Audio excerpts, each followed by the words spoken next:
Gentili amiche e cari amici, buongiorno da Andrea e da domenica 18 agosto 2024. Che barba epocale questo video, la barba risale a 7 giorni fa. Io non me la sono mai fatta crescere così tanto, noto alcune isole, alcune mancanze sui lati, quindi qualora dovessi farmi crescere la barba dovrei tagliarla qua, come gli alpini, che sapete la scuola militare hanno bisogno di tenere questa parte sotto gli occhi libera da barba per far aderire la maschera antigas. Ma io la naia l'ho già fatta nel 92 a 26 anni, voi avete fatto la naia? Grande domanda, saluto tutti gli amici. Andiamo a preparare la rasatura ancora estiva, doveva diluviare sulla costa tirrenica, non è successo niente, meno male, meno male sì. E nel bagnare questa barba sale e pepe, come si usa a definire la barba dei vecchi, sei molto sale e pepe, non stai mica male, perché alla tua età porti bene i tuoi anni, non è vero niente, li porto malissimo, sono giornate anche lunghe e abbiamo ancora qualche giorno di vacanza, di relax, prima che il 26 ricominci tutta la sarabanda e il casino. Su consiglio di Mirko Luigi, non ricordo su quale proraso, anzi su quale prebarba usate, dopo aver usato l'altra volta l'Argan Oil, che vi faccio rivedere, oggi vado a riproporvi un classico, un grande verde. Mi sono venduto alle major della rasatura, qua ecco, vedete i grandi colossi, vedete qua la bellissima operazione di rilievo dei maestri vetrai che hanno trovato in questo cofanetto, diciamo vasetto con i fianchi ristretti come una miss degli anni 50, questo prodotto che va a preparare. Quando è nuovo vedete lo schiribizzo, il contorno delle macchine riempitrici, c'è molta industria ma c'è anche molta storia, quindi io vado a preparare perché ho bisogno di ammorbidire questo odore di canfora, di armadio chiuso, come quando entrate nella vostra casa della nonna o nelle case di campagna o di montagna, dove ho visto che Marco Traverso è riemerso dopo tanto tempo, lo saluto con affetto, nella sua casa delle valli piemontesi, e andiamo a inzuppare, far diventare ancora più questa barba più bianca. Ho visto alcuni bellissimi pezzi di Paul Mercure, grandissimo rasoio introvabile che Marco colleziona con grande passione, e appoggiato su un tavolo da carambola che penso lui gli abbia in casa sua, insomma, con alcune bocce colorate, anche il teschio, uno skull, questo irsuto, come lui ha definito, questo pennello a forma di teschio con gli occhi di zircone. Molto bene, i rasatori tendono a essere molto fantasiosi, quindi soprattutto devo così fargli i complimenti per avere anche lui sposato l'idea degli occhiali da fico, che sono oggetti di lungo corso che io adesso vorrò fare quasi quasi, anziché dare un premio, ma questo arriverà, potremmo dare ad esempio, cominciare a dare dei voti. Io do un bell'otto a Marco per i suoi occhiali stile Lina Wertmüller, che pare voglia imitare occhiali di marca Tom Ford, correggimi Marco se sbaglio. Molto bene. Io ho perso su una panchina del Valentino un mese fa un paio di Persol nuovi, pieghevoli, abbandonati, distratto all'uscita del dentista, incazzato nero, e quindi insomma ancora adesso capisco cosa vuol dire quando il cane ti mangia gli occhiali, o quando qualcuno te li frega, o quando tu da coglioni li lasci in un posto, qualcuno li prende e se li mette, oppure li rivende, come capita nel mercato, oggi si vende di tutto. E non mi stupirebbe vedere questo profumo canforato, anche esagerato, diciamo, non nel profumo ma nell'applicazione. Io non ho lesinato, ha preparato e sta preparando con un massaggio, un taglio che deve essere necessariamente molto profondo. Non ho rasoi talmente imponenti o non ho degli open che potrebbero essere in questo caso utili, ma ho trovato nella scatoletta delle zappe. A me occorre presentarvi questa, che è una scatola di Abisso. Questo è Vincenzo Pitrelli, che nella sua scatola arricchita da molti prodotti mi ha anche regalato questa scatola piena di pezzi montabili, teste, rasoi. Addirittura abbiamo delle lame per rasatura per signora, perché abbiamo anche un rasoio rosa da signora che una volta ho anche usato per farmi la barba, ma credo che non lo userò più. Abbiamo anche un Blue Bird's Revenge, vedete, questo è uno chavette. Sono tutti regali come la calza della Befana, ma voi pensate che meraviglia trovarsi in un pacco arrivato da Matera tutti questi oggetti. E le varie zappe qua sono componibili, abbiamo varie teste, questa è una, qua abbiamo delle altre più piccole, più corte, più larghe, alcune tipo queste che sono slant, come vedete, no? Ma io da questa scatoletta dei ricordi, come la possiamo definire, ho estratto quest'oggi una zappa, perché la zappa oggi ve la farò vedere più tardi. Comunque questa, una zappa in manico nero, come vedete. Faccio che presentarvi i pezzi, così poi procedo, vado avanti. Oggi non posso occupare il bagno per un'ora, perché arrivano dei segnali trasversali in cui non si possono tenere occupati per 50 minuti il bagno di casa con un bagno in 3, quindi giustamente o lo fai con la barba quando sei da solo, oppure se sei qualcuno devi rispettare i tuoi tempi. Questa testa è praticamente un open, guardate sopra, questo fermalama traforato che sembra la testa di un'auto da corsa degli anni 30, non so, Fangio, forse Fangio si faceva la barba con queste cose qui, il manico è nero, peso ponderoso, base doppia boccia lavorata, rastrematura classica, forse nato a Cefalù, vediamo quando la lama sarà inserita, ma adesso cominciamo a preparare la rasatura con che cosa? Agartha, e qua saluto d'obbligo l'amico Alessio Herrera che mi ha fatto entrare in contatto con i produttori Phoenix in Arizona, produttore di questo sapone vegetale che vedete nella mappa del mondo. Molti di voi sono ancora in vacanza, quindi apprezzeranno questa global rasatura mondiale, insomma, ecco, io lo uso raramente, ma come tanti prodotti forse è un pochino più invernale. Non è vero, io sono contro la stagionalità dei prodotti, mentre il pennello, andiamo direttamente a vedere, il manico è quello sempre solito di Riccardo Tonarini, pennello zuppo e manico in ebano del Gabon, eccolo qua, in fase di ammollo, e andiamo col pennello che ha la sua cedevolezza perché ha i suoi anni, un pennello anni 90, lo sapete, ecco, quindi magari è anche andato, passerà a miglior vita a breve perché le setole non possono durare una vita, ma andiamo a montare direttamente senza schizzare l'obiettivo della nostra telecamera, quindi tenendo basso, io ve lo faccio vedere così, pochino, vedete, perché sennò partono gli schizzi e poi ci sono tutte le riprese obnubilate, anzi annebbiate, scusate, obnubilate non vuol dire niente, devo tornare a scuola a reimparare la lingua italiana. Andiamo a caricare il nostro pennello, che mi sembra che non è che fatichi, ma ha bisogno chiaramente di un po' di pratica, vedete, poi si sconcia un po' così. Questo è il problema dei pennelli antichi, quindi io lo tengo per affezione, ma in ogni caso è chiaro che va comunque ancora un po' bagnato perché la setola tende a suggere molta acqua e quindi in questo caso il pennello deve essere piuttosto umido.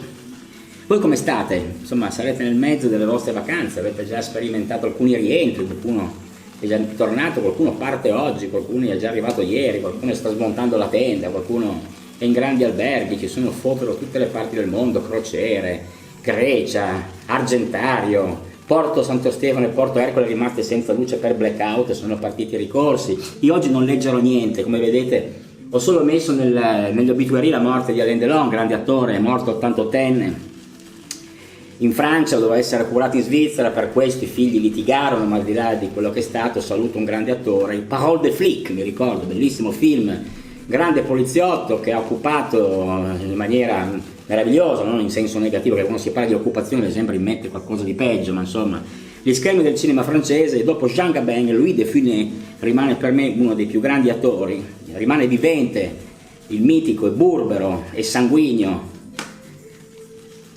dopo anche la morte di Philippe Leroy, e ecco qua,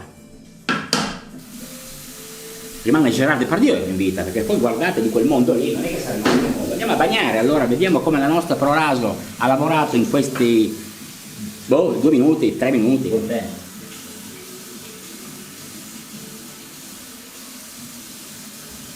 Andiamo ad aggiungere un po' d'acqua, andiamo a sovrapporre il vegetale Agartha con pennello in puro tasso, con manico tonarinico,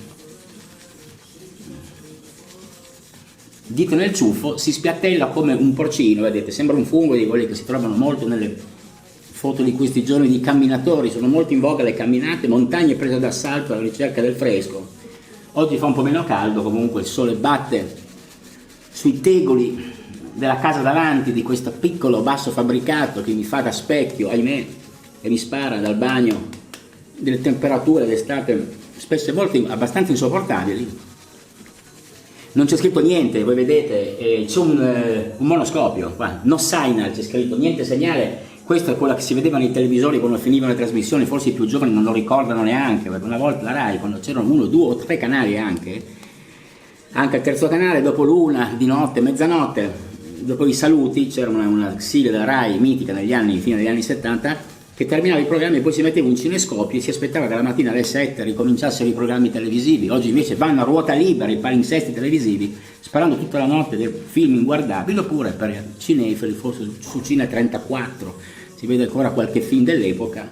E quindi oggi non parlerò perché non ho molto da dire, non perché non ci sia da dire, perché oltre lo sconcio della cantante Elodie, che è riuscita a conquistare le pagine, alcune pagine del calendario Pirelli 2025, che fanno di me un punto finale, alla fine io non comprerò, non l'ho mai avuto, perché non si compra il calendario Pirelli, no? Un'ignorante senatrice dei Fratelli d'Italia ha detto che Elodie ha cercato pubblicità per vendere più calendari. Ecco, non lo sa che il calendario Pirelli non si compra, il calendario viene assegnato in un numero non limitatissimo ai pochi fortunati che amici di qualcuno riescono davvero. Io l'ho avuto grazie all'amicizia di Antonio, che vive a Pantelleria oggi, e di cui saluto anche Fulvio, figlio che conosce benissimo la storia. Per 2 o 3 anni il calendario edizione, forse 96, 98, una cosa del genere, felicissimo di averlo, ma di vedere Elodie, questa artista da strada, poco di più che una che gioca con le clavette ai semafori e poi chiede i soldi, dopo aver fatto lo spettacolo non dovrebbe aver avuto questo successo, invece purtroppo in onda.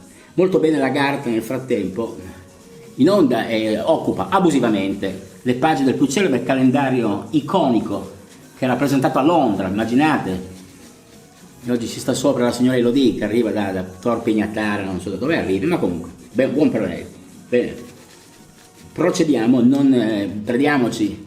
Vi direi che a questo punto possiamo coraggiosamente provare a vedere come la zappa Open andrà dopo questa perfetta massaggiatura, devo dirvi molto gradevole, con questa Garta che nel frattempo ha preso una schiumosità eccezionale. Saluto quindi Mirko, Luigi, Matteo Preda, anche saluto anche Fabrizio, saluto anche Luca, Vittore, che ha ricominciato il torneo di calcio di Serie A, sarà impegnatissimo con col suo Tafferugli Granata. Seguite il suo canale, molto bravo, molto preparato, molto più di me che sono un tifoso Granata anomalo, anzi un tifoso della Mutua, come si diceva nella Torino degli anni 70, non so perché della Mutua, perché una volta la Mutua era considerata simbolo di inefficienza.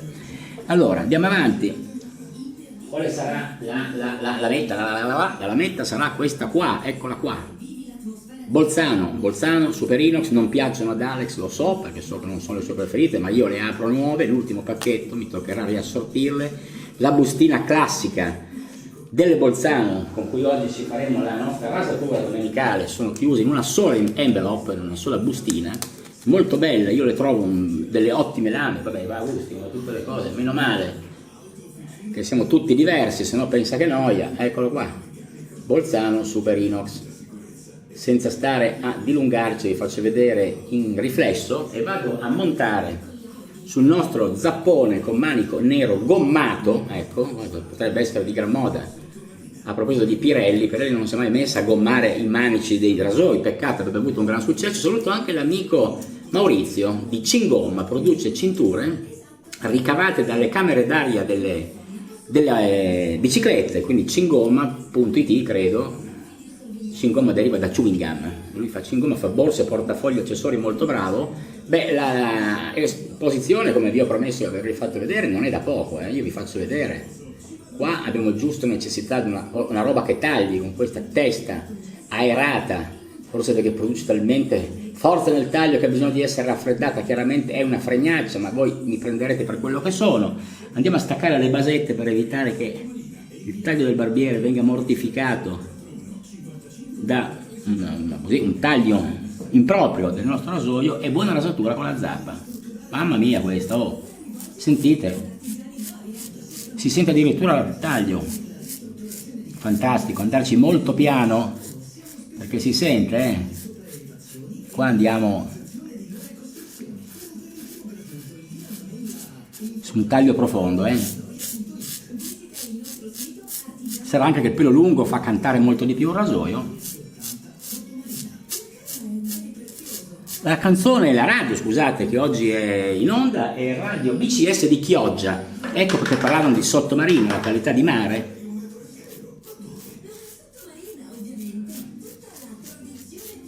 Bene anche il mento.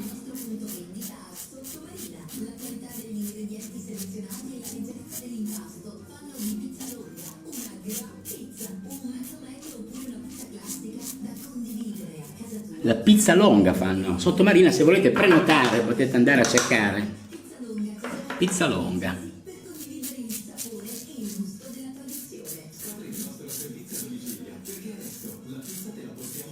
Beh, sotto qualche esitazione sotto il mento. andarci molto piano, che sente veramente una preponderanza, una potenza di taglio, un'esposizione dove il viso è teso non c'è nessun problema, dove il viso si ammolla e dove le guance diventano più dei bargigli che delle guance giovinali, bisogna usare la bocca tipo un tamburo, tirarsi come le pelli di una batteria. Vendo batteria elettronica, se vi interessa vi do uno spot, molto bella Yamaha, usata pochissime volte, acecina ritirabile, volendo smontabile nel cartone originale, euro 2,90, foto se vi interessano fatemi sapere. Voi non suonate strumenti, neanche il sassofono? O non suonate la collina dei ciliegi con la chitarra acustica nelle cantine come si usava negli anni 70? No, non suonate niente. Suonate il campanello di casa quando è ora di rientrare, se avete dimenticato le chiavi, se no neanche quello. Molto bene, il primo passaggio, vedete, avevamo necessità di ripulire il viso da una settimana, una barba molto folta, e scusate vado a vuotare la mia ciotolina e andiamo a di nuovo preparare il secondo passaggio. Vedete, sarò rapido non leggendo nulla sulla lavagna, quindi lasciandovi in bassa frequenza il monoscopio di telegratto, non lo so, fate la televisione che preferite voi, nell'estero ci sarebbe da dire. Netanyahu dice, lui, figuriamoci, abbastanza ottimista sulla previsione di un cessato il fuoco. Andiamo a recuperare ancora un po' che dopo aver bagnato il viso, secondo passaggio, la nostra agarta, sapone vegetale by Phoenix. Bene, beh certo, su un viso ormai rasato io dico che come sempre sarebbe bastato un passaggio, questo assolutamente no, perché sennò finisce anche il divertimento, ma diciamo che deve essere, non abbiamo bisogno di fare troppi passaggi circolari, ma è bello, è divertente, accomodare sul viso come vi piace la vostra crema che avete scelto per oggi.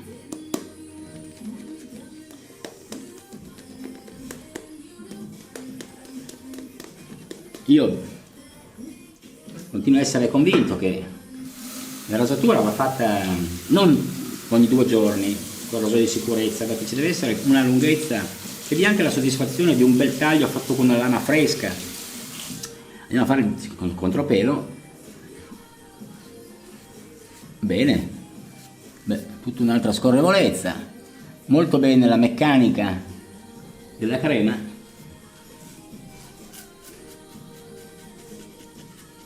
Saluto anche l'amico Fabio, saluto anche un altro amico Fabio che si è trasferito in Svizzera a lavorare, che non so se fosse un mio follower, ma a lui i migliori in bocca al lupo. Sento piantarsi un po' la lama nel giorno d'April, quindi occhio, rischiamo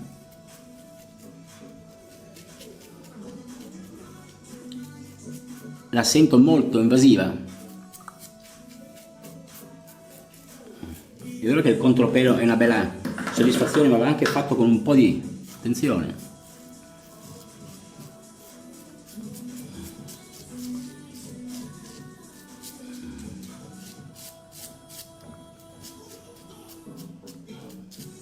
Sentite? È come se non finisse mai. Bene. Qua mi sono morto un piccolo red dot.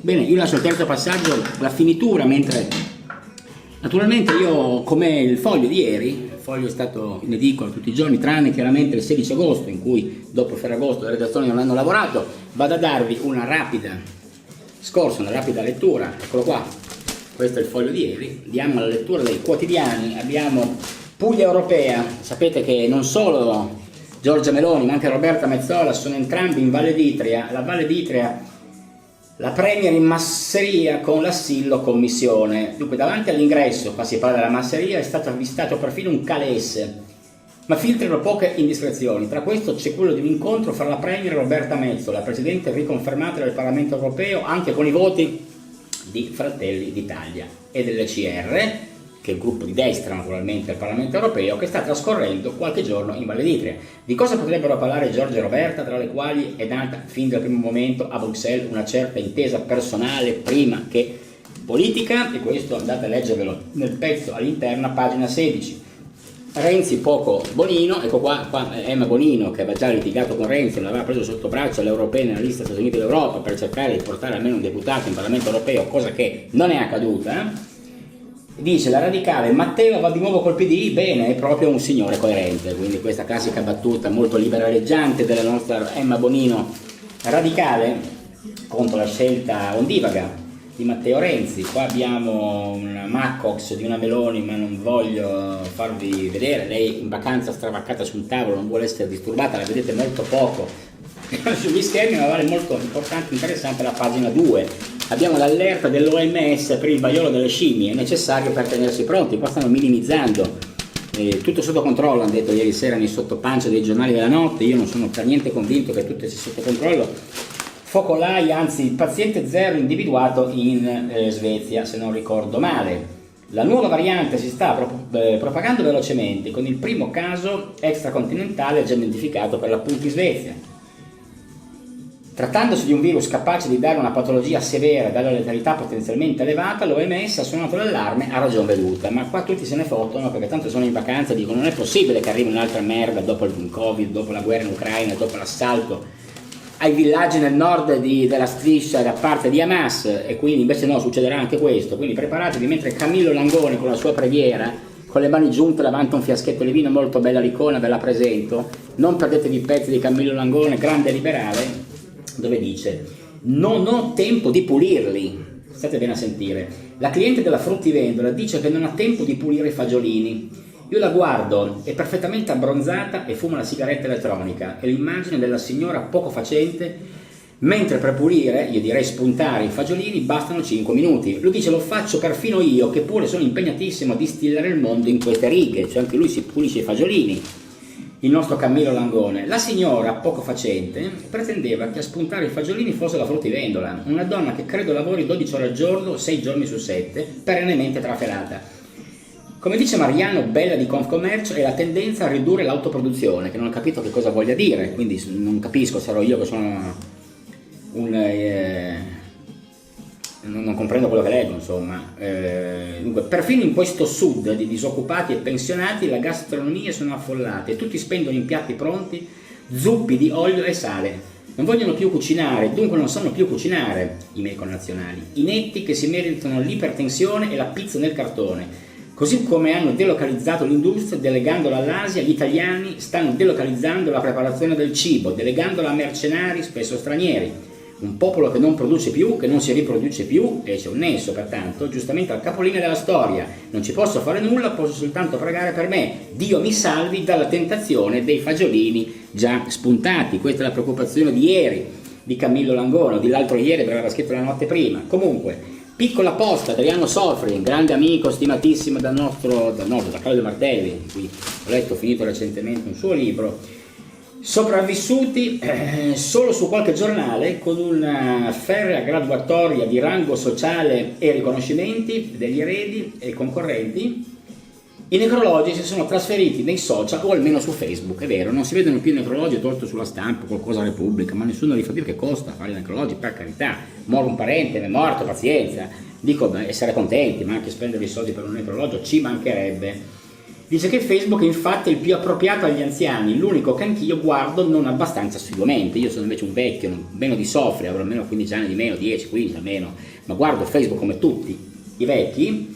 E dice: a volte con irritazione, la persona morta e ricordata viene citata con il solo nome, magari un nome dei più comuni, forse col proposito di invitare al ricordo solo una cerchia intima di amici e amiche di Facebook.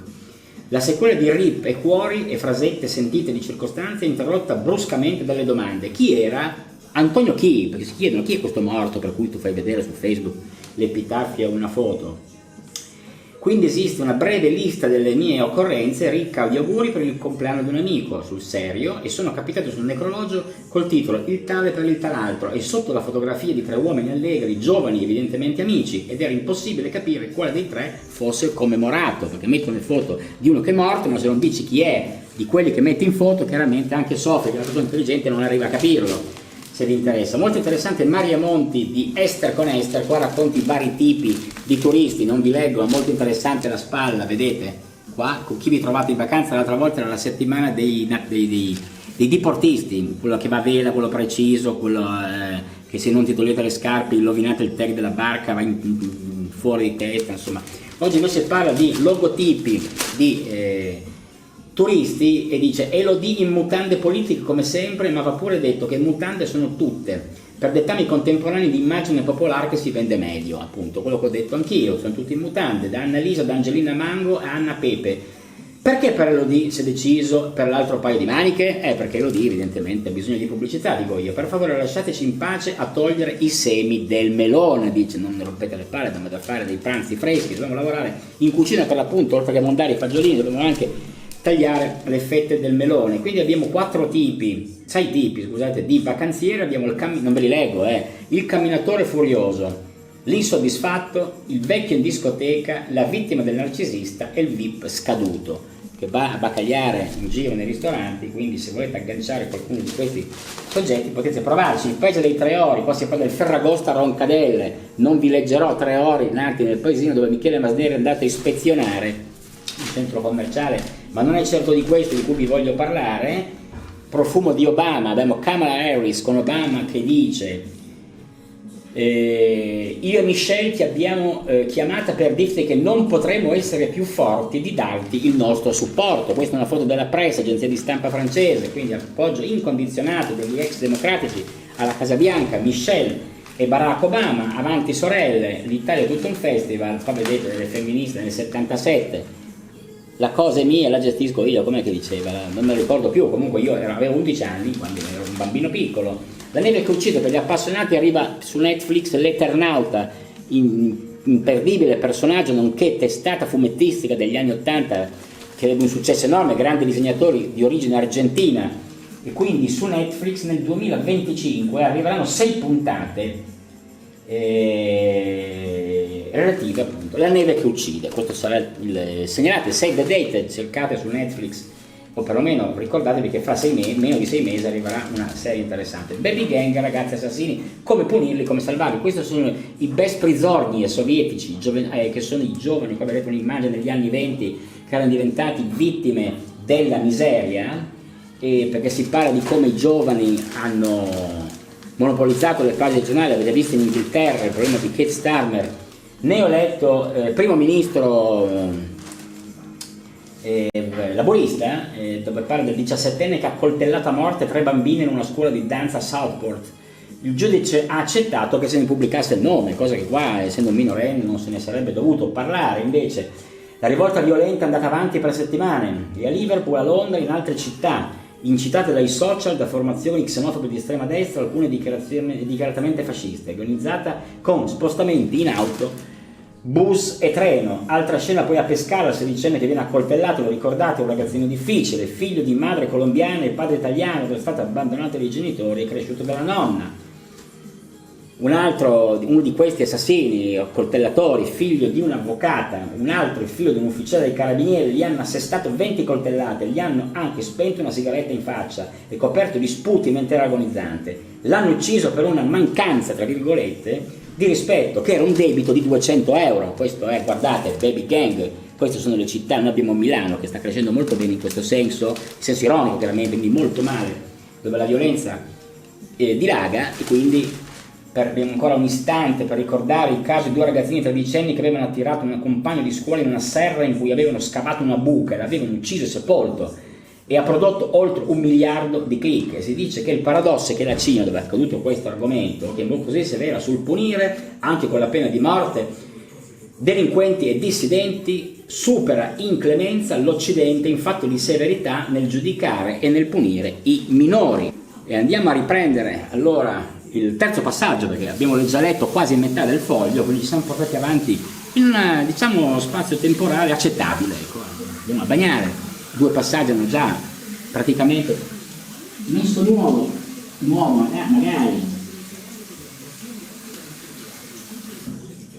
magari bastasse una rasatura a rimettere a nuovo il viso di un nato nel 66, un nativo del 66, ci sono i nativi americani e i nativi del 66, ecco, io sono della seconda categoria, quindi saluti intanto a tutti gli amici,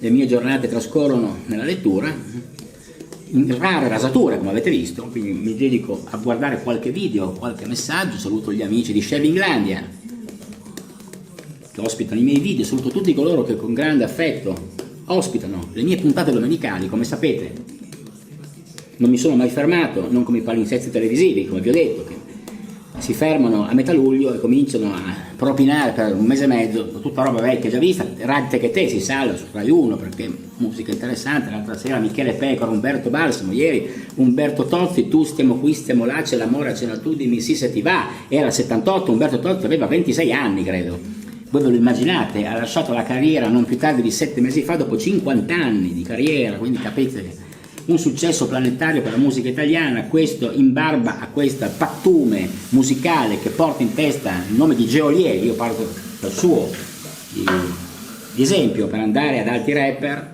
e oltre il grande dispensatore di tormentoni che si chiama Gali, ha gli occhi rossi come paprika, dimmi ti fumi pure l'anima, ecco lui fa così, no? E quindi andiamo al terzo passaggio, io direi che possiamo senza esitare per starci in zona finale, ancora presenze, sentite,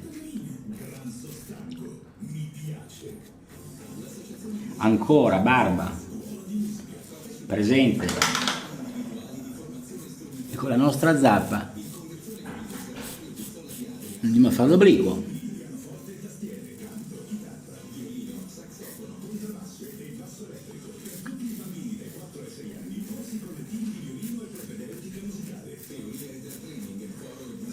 Vi lascio sempre sulle note di Radio BCS. Cosa vuol dire? Broadcast Chioggia Super? Cosa vuol dire? Vanno ancora molto le pubblicità sulle radio, come sentite. Chioggia è zona turistica, come sapete, è vicino a Jesolo. E l'Adriatico, avete sentito, i poveri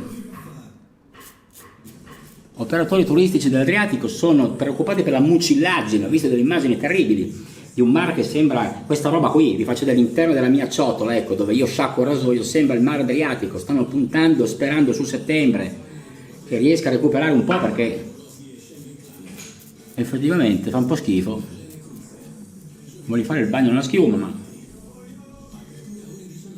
non è proprio il massimo. Io non andrei oltre, direi che la rasatura di oggi con le nostre lame Bolzano e il Zappa Open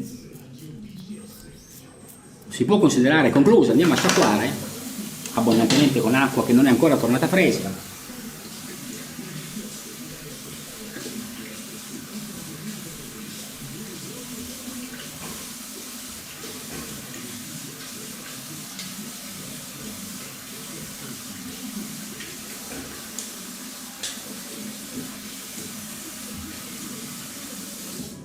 Bene, ritorniamo in video.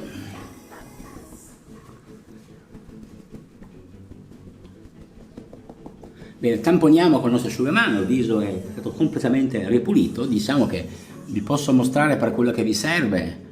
Mentre abbiamo Francesco Gabbani con le sue angurie, a me sta canzone è già stufata da un pezzo, appena uscita, è riuscita a far successo, non lo so, guardate le classifiche, chiaramente in attesa che il viso, lasciandolo un po' umettato, goda un po' dell'aria sopportabile oggi dentro il bagno di casa. Andiamo a completare la lettura e del perché vengono presi come esempio questi bambini che in Russia I bambini randagi della Russia, ecco, riprendiamo rapidamente. Dunque, si chiamavano, si tratta di un dilemma che si è già presentato in altre epoche ed altre latitudini della violenza tra i minori. La Russia degli anni 20 e 30 era percorsa da orde di besprizornie, vabbè, chi conosce il russo mi correggerà, bambini abbandonati, orfani, creati dalle guerre civili, dalle collettivizzazioni forzate e dal terrore staliniano della carestia e della repressione dei kulaki.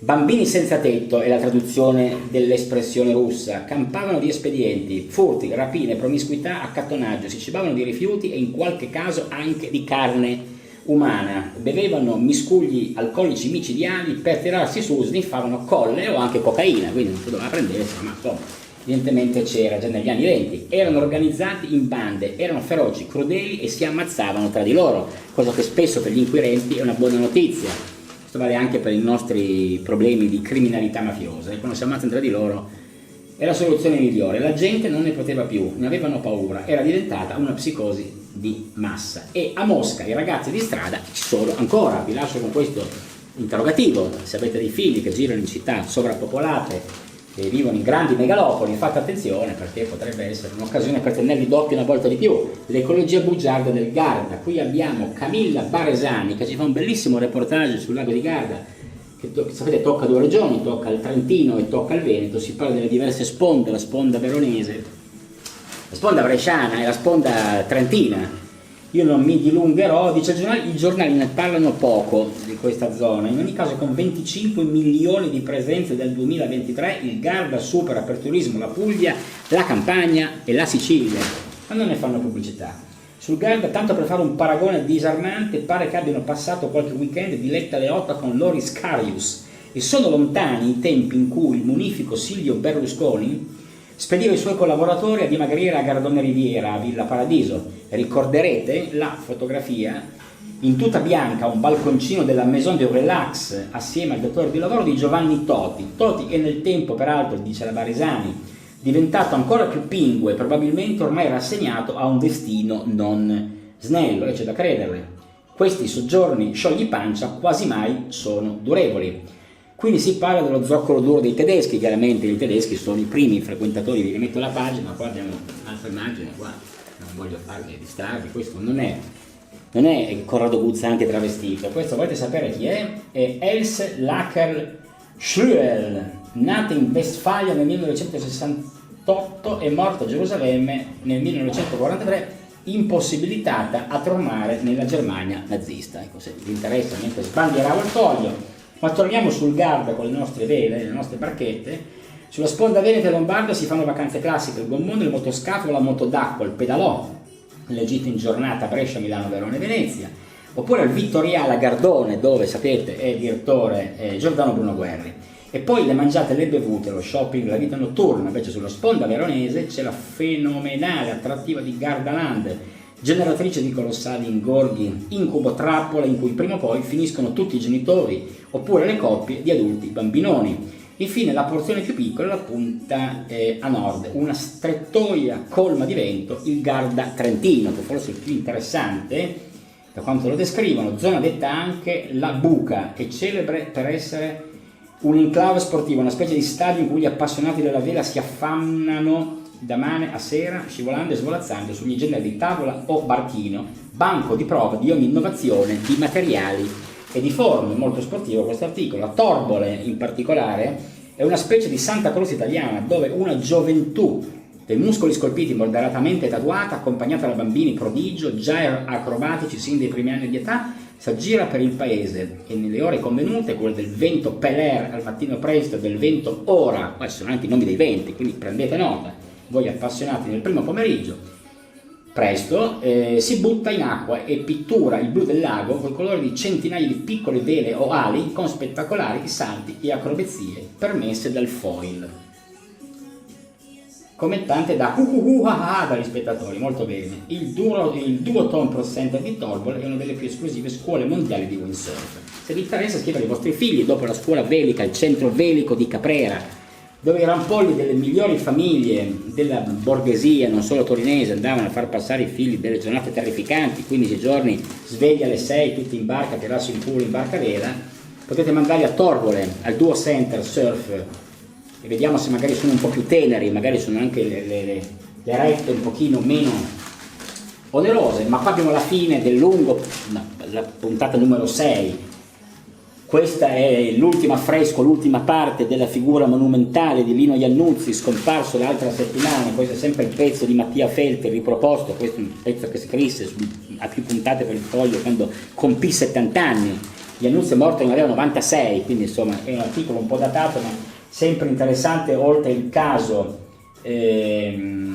Sifar, che gli costò con Repubblica delle querele senza senso. Voi lo vedete seduti in una villa a Roma durante lui ebbe anche una carriera di attore e da produttore cinematografico oltre che di senatore, ma comunque con Scalfari, primo dei non eletti ripescati a Montecitorio, Iannuzzi senatore nel collegio di Agropoli era il 1968, quindi sì, gli consigliarono, anziché finire in galera per quello che aveva scritto sul sito, di farsi eleggere senatore per godere dell'immunità parlamentare. Così accadde, sono interessanti le sue uscite. Parlò di Carlo Pisacane che è venuto per riscattarli, che voi vi siete ammazzato. Questo è quando l'hanno presentato a Napoli, che non è che fosse proprio ben visto. Con questa frase su Pisacane lo portarono in giro, lo buttarono in osteria giù a bere, era un formidabile venditore e fumatore di sigari cubani. Non vi leggo tutto il pezzo perché ci metterei 3 giorni, ma vi consiglio di acquistare il Foglio e anche le puntate precedenti, se le trovate, se no ditemi che in qualche maniera si può fare.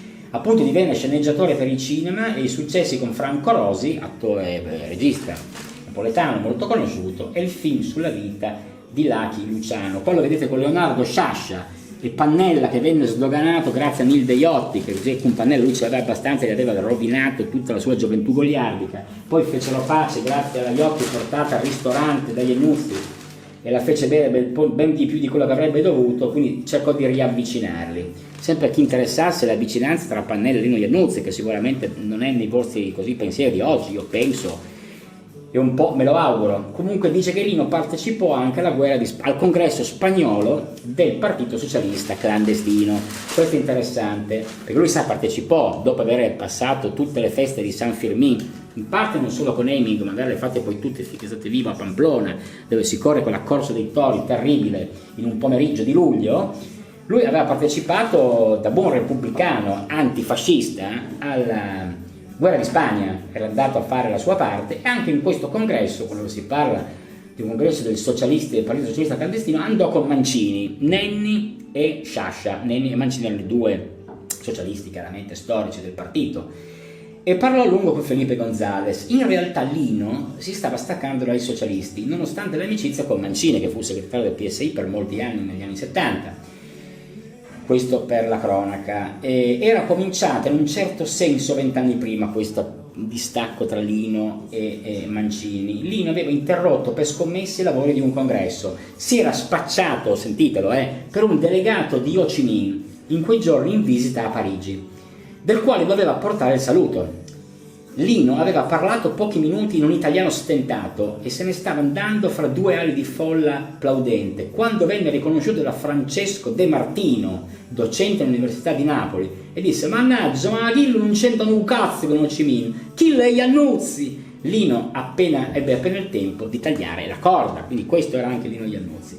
Lino si faceva poi grandi partite a scopone scientifico con Ciriaco De Mita, indimenticato presidente del Consiglio, di Nusco nella Berlinese, ve lo ricordate, l'intellettuale della Magna Grecia, come venne definito dall'avvocato Agnelli, ma soprattutto se passava da Nuova York era sempre ospite al tavolo da gioco di Hugo Stiller e Yash Gavronsky. Ecco, voi forse riuscite qui a vedere in descrizione, no, non lo so se lo vedete, ma io vi presento questa mia maglietta che appartiene a una campagna elettorale del secolo scorso. Quindi Yash, grande giocatore, anche con Gigi Melica e Carlo Caracciolo. Ecco, il tavolo era composto spesso così.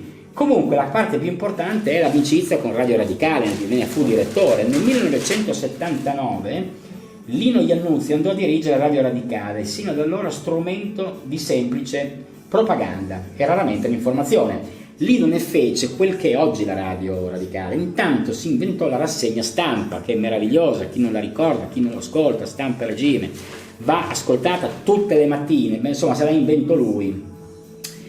E di conseguenza si inventò Paolo Liguori e poi Marco Taradas, il quale andò avanti 7 anni. In parte mi sono pentito, dice, perché da allora non riesco più a fare meno della rassegna stampa e della radio in genere. e dice, diceva, mia moglie, che a furia di sentirla mi sto rintronando. Poi si inventò i programmi non stop, le dirette della Camera e le cronache dei processi.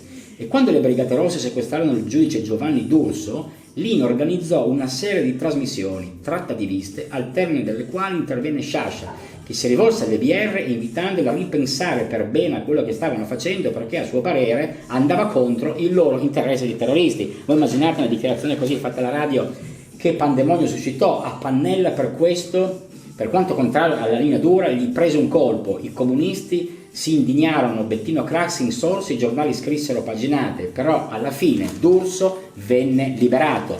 Ha fatto negli ultimi anni la vita da gattaro, questo veramente è Sciascia, no? La vita da gattaro, dice, lui aveva in consegna i gatti di Piazza del Pantano e di Piazza della Minerva, che sono i migliori amici perché hanno le fattezze del gatto e l'intelligenza del cane. Questa è la linea di Annunzi. Io in conclusione, per portarmi in finale, non ho nient'altro di meglio da pensare in una giornata così calda che prendere, ringraziando Tiziano Goller, eccolo qua, guardatelo qua, che mi ha ceduto il mentolado vigoroso ma high e genuine per ricordare Pamplona, per ricordare Hemingway, per ricordare la guerra di Spagna, per ricordare Iannuzzi e l'orgoglio iberico. Andiamo ringraziando il nostro amico Tiziano aspergere di questa doccia aranciata ipermentolata, che dopo una rasatura così importante mi sono anche riempito l'occhio destro. Adesso è meglio che anche che me lo sciacqui, ma facciamo anche una prova. Se non perdo l'occhio entro 30 secondi prima di salutarvi, vuol dire che il Floyd dà, oltre che un massaggio genuino, anche una perfetta tenuta della cornea. Io vi ringrazio, vi auguro una buona giornata, una buona domenica da Andrea, e da domenica che barba, ciao!